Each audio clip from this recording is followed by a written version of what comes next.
All right, y'all. Welcome back to the Who's Right podcast. And nothing's going on. A whole bunch of stuff and nothing at the same time. So, we're going to get into it. Before we get into it, subscribe to the channel, like this video, let us know how you're feeling, let us know what you're thinking. And Victor, hey, what's going on? Yeah, no, like you said, there's not much going on right now, so not much to be excited about. Happy Thanksgiving, everybody. Hope you guys celebrated well and have a lot to be thankful for this season or this year. I know that us Mets fan had a lot to be thankful for this year, based off of the season that we just had. So it was a great time, and excited for what 2025 brings. But 2024 is just about to finish up, but I think it's going to go off with a bang. Winter meetings are happening, and I think it's going to be an eventful one, to say the least. Well, man, I wish the winter meetings were this week instead of in next week because I can't wait. I can't do another week of this Juan Soto rumors going here, going there, and this is just getting ridiculous. We had rumors of him going to Boston, going back to the Yankees, L.A., whatever. At this point, let's just get it over with, man. I don't know why we got to wait to the winter meetings. The spotlight is on. Boris doesn't need to wait any longer. All the eyes are on it. I understand that some moves happen with the Dodgers and stuff like that, and we'll get into that in a little bit.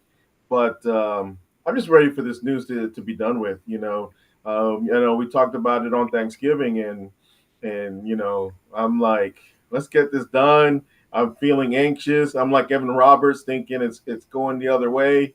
I don't know. What do you think, man? Yeah, no, I mean, an SNY reporter tweeted out that the Yankees are the last team, it seems like, or the fourth man in the race for Juan Soto, because they're not really wanting to give him the best offer. And so I think that's encouraging for us as Mets fans, knowing that Juan Soto is looking for the best offer. He's going to sign for whoever gives him the most money. And right now, it looks like the Mets are going to be that team.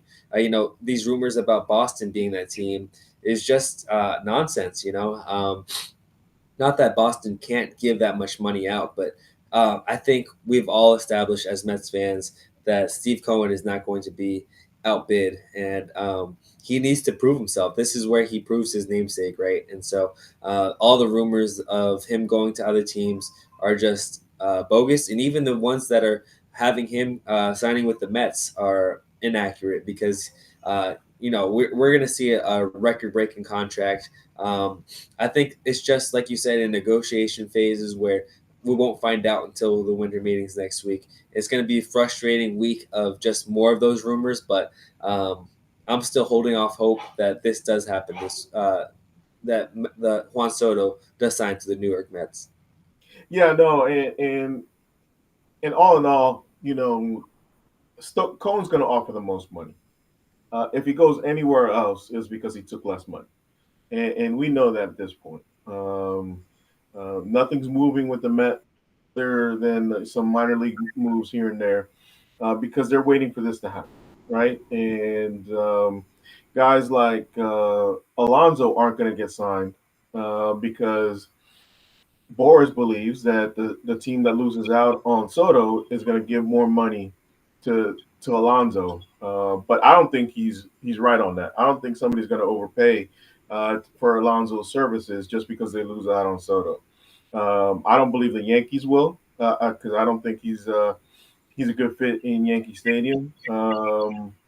But and who else with Boston? They already got a first baseman, and they're already talking about maybe moving Devers to first base.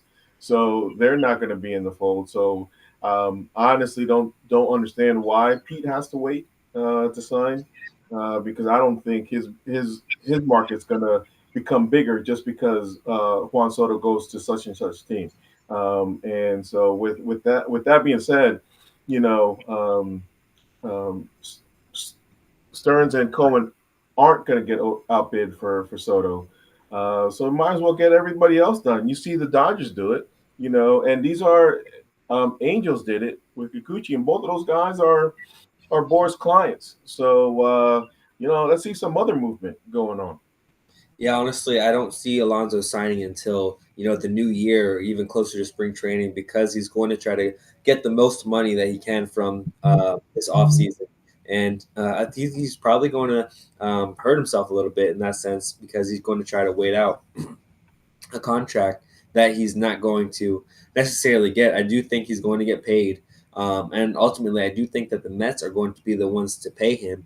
But I think the number that he's waiting out for has probably, or the number that he's going to get, has already been offered to him, and he's just waiting out for, for a hope of something more. Seeing, if Soto gets more money, that he might get more because other teams might be desperate to sign someone, and who knows.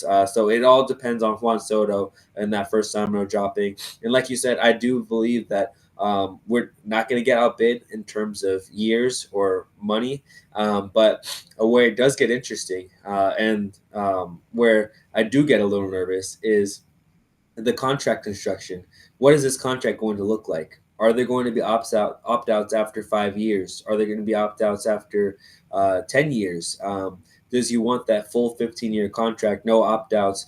The clauses in these contracts is going to be, I think, maybe the determining factor, because we said we as the fans have ruled out the Yankees because they are not willing to give him that 15-year deal. But if he gets a 10-year contract with a $50 million a year AAV and opt out after 5, then that might be enticing to him because he might put up good numbers between now and then. And maybe the Mets are just trying to lock him up for these next 15 years, and that might be what's holding up this contract negotiation and what might be scaring him. So it's going to be interesting. I obviously want him locked up. I don't want him to have any opt outs because that's going to just shore up all star. Um, Perennial all star for the next 15 years. But if that's what it takes to get Juan Soto, then what might need to be done by David Stearns and the New York Mets. Yeah, and there's going to be opt outs, unfortunately. The last player to not do the opt outs was Harper, and he kind of regrets it. There were stories about him trying to renegotiate his contract because he didn't have the opt outs. And he's had multiple MVP seasons, and he could have gotten more, especially the Harper of today. The Harper coming out of Washington. Some people were a little concerned about because he was a hothead and all these things were the little bit of baggage that was on his name. But the Harper now would have gotten paid, and so I think he regrets not having the opt outs. Not that he would have left Philly, but he would have just gotten more money out of Philly because of the interest that he would have gotten. So with the Soto thing, I do believe there are going to be multiple opt outs. Probably starting at 3 years, kind of hitting the market at 29, 30, like a regular, like everybody else normally does, in 3 years, and probably another one in 5 years in case that 3 year mark doesn't go as well.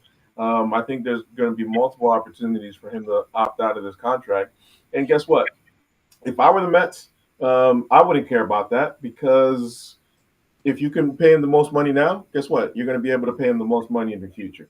And so I'm not worried about the opt outs. If that's what gets done, let's get it done because opt outs aren't going to scare the Mets of where they're going. Because they expect to be in the hunt for the foreseeable future. I hope, and opt outs ain't going to change that.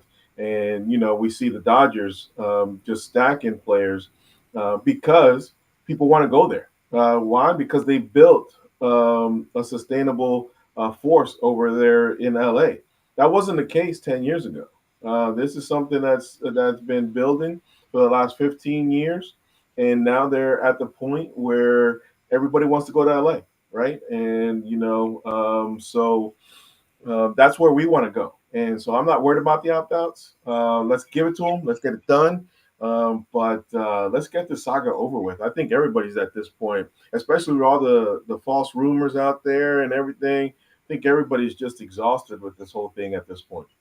Yeah, it's been annoying, man. And honestly, I've enjoyed seeing the other pieces drop. Although they have gone to the Dodgers mostly and the Angels over in LA, they're keeping busy.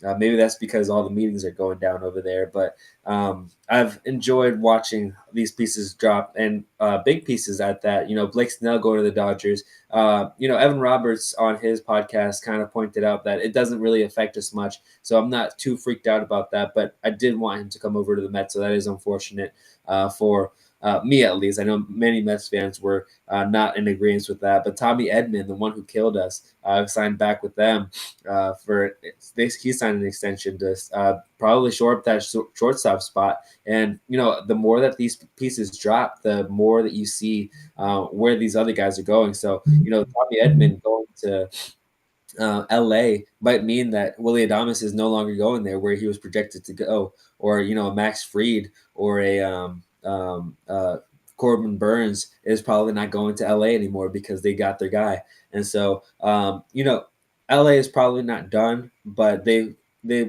took out two big pieces on this board. Or at least one, and so did Anaheim too, taking off Kikuchi and a couple of their other moves. So we just got to see this free agent market start rolling, because once these pieces start dropping, then we can get into the trade talk, right? And that's what I'm most excited for, because I think that that's where David Stearns does his most magic, is where he's able to operate in that trade market. So you know, I still want to see us go out and sign Sean Manaea. I think his market's a little more uh, primed and ready right now because these left-handers have dropped.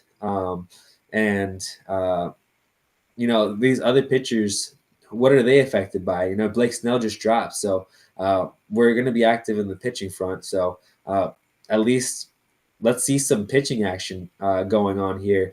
I don't know what's going on with that. We did sign Henices Cabrera. That's a good signing, but that's only a minor league signing. So we got to see these big pieces drop. And once the ball starts rolling, I think we can really see some action. Well, yeah, and going back to the Tommy Edman, I think Tommy Edman is a better center fielder than shortstop. So I don't think that takes him out of the Adames chase. But it does question what are they doing in the outfield, right? Because Edman is a decent outfielder, but he's not a great like an awesome defender. You would say like Harrison Bader. He's not at that level with the defense, and so that kind of tells me they're kind of out of the Soto market because they're not going to be. That you would think they just like the Mets. You want to shore up that center field position with a kind of elite defender in the outfield. So I don't think going to the Blake Snell signing. I'm actually happy they did it because I didn't want Blake Snell. You know me.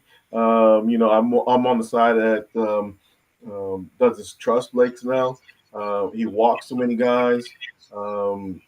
Obviously, you got James Shiano from the Mets Up podcast, kind of wanting to get him, but there's no way that I wanted Blake Snell because of the walks, because he doesn't last long in a game, and in the playoffs, that's going to come to fruition. He's not going to pitch a deep game. He's got some deep games in him to get, depending if he got that strikeout going, missing bats and stuff like that, and he's not walking anybody. He's got a couple of those games in him every season that makes him look like he may be worth it, but I still look at him as at most a six inning pitcher at most. and in the playoffs, that usually means that he's a 5 inning pitcher at most. I'm glad that they signed him. It was a surprise signing because I thought Max Fried was going to go to LA. The question is, where does Max Fried go now? You know, everybody was talking about that Boston um, wanted a lefty, and um, I'm not sure if the Mania market is heating up because of that, but you got two lefties in the market now. You got both Mania and Freed still in the market. So does that mean that Boston is going to be dueling us from Mania, or are they going to turn to Max Fried? Um, that's the real question that we need to see happen in the next few weeks. Yeah, it's going to be interesting. I didn't know, I didn't realize, or I just didn't predict Boston to be so involved in the free agent market this year. They're really active, more than they have been in years past, and it's surprising to me, but also exciting because I love seeing Boston compete with the Yankees. I know that rivalry is one of the best in baseball. So the better that they are, I think it's exciting for baseball. But I don't want them to compete for Mania. I don't mind them getting Freed. I don't want Freed. I want Mania back here, and so that's going. It will be competitive. I don't think it's going to be as competitive as we think. I don't think that David Stearns is going to pay Mania as much as these other teams will. Unfortunately, I don't think Mania is going to come back because of what we've seen from the market with Kikuchi. And what that dictates, because he's a better pitcher than Kikuchi, and Kikuchi got 3 years for 21 million per, and so I don't think David Stearns is willing to pay that to Mania, and so unfortunately that means he's gone. But that doesn't mean that we're done chasing after left-handers. We just talked about how he's active in the trade market. He's going to want to pick up a lefty, maybe a couple. Maybe we see Q back, but who we see back or who we see in a Mets uniform next year as our ace, because I think this is going to be so important, is Garrett Crochet. Garrett Crochet is going to be a Met next year. Because he has that lefty ace capability, and we saw how much that benefited the Mets last year with Mania being that ace last year. And you know what? You need it with teams in the playoffs like the Dodgers, like the Phillies. Um, uh, Not so much the Braves. We don't know what we're going to see from them next year, but these teams that we're going to be competing with for championships have these left-handers that are dangerous, and that's why I think it's so important for us to go pick up a Garrett Crochet as our left-handed ace. And if we do that, then it's okay for Mania to walk, unfortunately. But we have to pick up Garrett Crochet for me to be okay with him leaving. Yeah, I don't know. Well, for me, I don't know if Crochet can match what he did. The question is here's where it's at, because I would like to see Corbin Burns here, and I don't think we're going to go and trade for Crochet if we get Corbin Burns. We're not going to do both. I don't think. So here's a question, because the question is can Crochet do it again, and the question is can Mania do it again. Now, as the Mets organization, what do you think it says if they go after Crochet um, and not give Mania 21 million, right? Because what if you go out there and give Mania 4 years, 21 million each, right? At the end of the day, you're willing to do it for 3 years. I think they're willing to do it for 3 years. Maybe that fourth year does it, and you know what you got in Mania, right? At least you think you do, right? Because your medical staff has been watching him all year long. Versus Crochet, he's with the White Sox. First time he's been healthy, and we don't know if he can do it again. Yeah, I think Mania gets more money. That's the thing. I think that Mania gets more money than Kikuchi. I think he gets that 4 year mark, even though he's a little older. He's 32 years old. That'll put him at his age 36 season. Um, and I think that that's going to be what gets him that deal. And it could be at a 22 per year kind of deal, which I think prices them out of it. We just um, the difference between Mania and Garrett Crochet is that Garrett Crochet is a lot younger. They have obviously had this stellar season past year. Crochet had a better season than Mania did, numbers wise. But Crochet is also just 26 years old. And that's just so much more um, uh, exciting. And I think that's what's ultimately going to get the deal done because he comes over, you're automatically signing that extension for him. And we haven't seen him pitch in the playoffs. That's the one benefit that we haven't seen Garrett Crochet pitch in the playoffs. I think that's what's gonna that would have gotten him some more money if we did get to see him in the playoffs, and what will get Mania more money on the free agent market. But um, I just want one of the two. So, and the only reason I say go get Garrett Crochet is because I'm not for paying pitchers, especially older pitchers. I don't even like the idea of paying Corbin Burns too much because I know he's going to require that 8 year contract at 35 million a year at least, like Blake Snell just got, and I think that's too expensive for my taste in the New York Mets. So I'd rather see us be active and bargain shop like we have this past year, and I think that's going to be what's going to be able to expand our purse per se.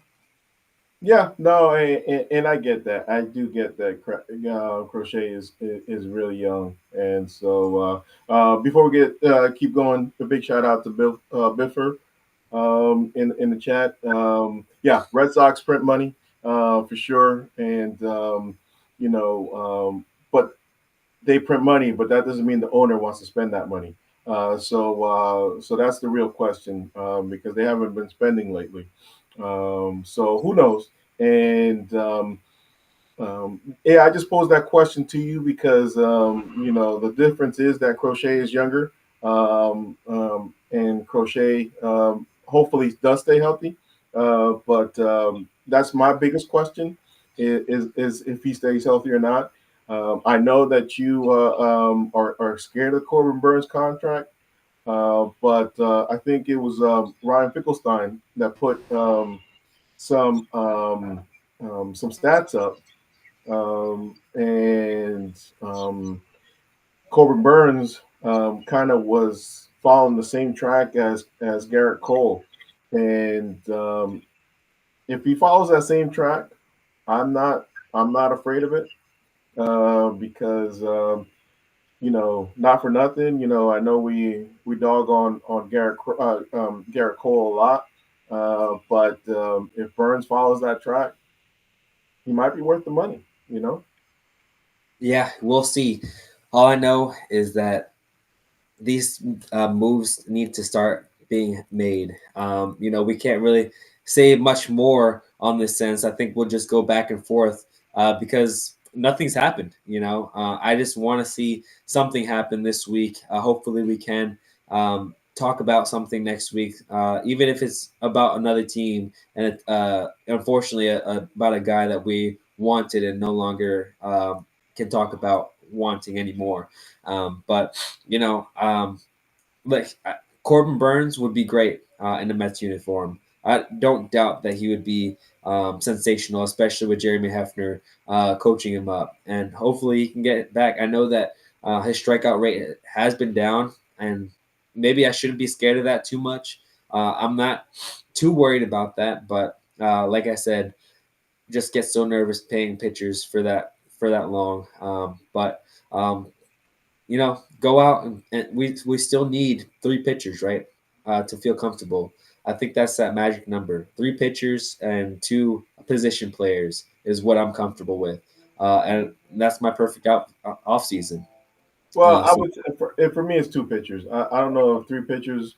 Unless that third pitcher is the back rotation guy that you're thinking of signing, and maybe that's what you're thinking. And yeah, for sure. But ultimately, two pitchers, and we could figure out that fifth spot with some, with a guy. Who knows? Last year, we put it together.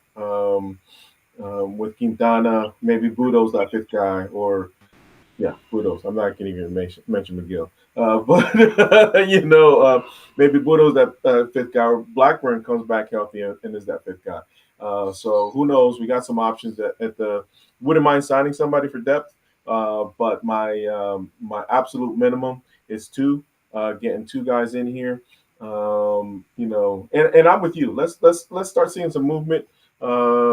This is kind of, if nothing's going to happen this week, because the winter meetings aren't until next week. This is almost like a dead week, and so let's get things going, and let us know what you guys think, because we're gonna end it there. We're not gonna keep it going too much because nothing's happened, and we're still waiting for Juan Soto to sign. So. Um, let's finish it there. But on replay, let us know what you're thinking. Let us know how you're feeling. Where do you think Juan Soto signs? Now that Snell's off the market, what's the best pitcher out there for us? Is it still Burns? Is it somebody else? Is it Garrett Crochet? Because this is one question that we didn't talk about is, if we trade for Garrett Crochet, he's going to want an extension, or we're going to want for him to sign an extension. And how long is that? How long is that extension?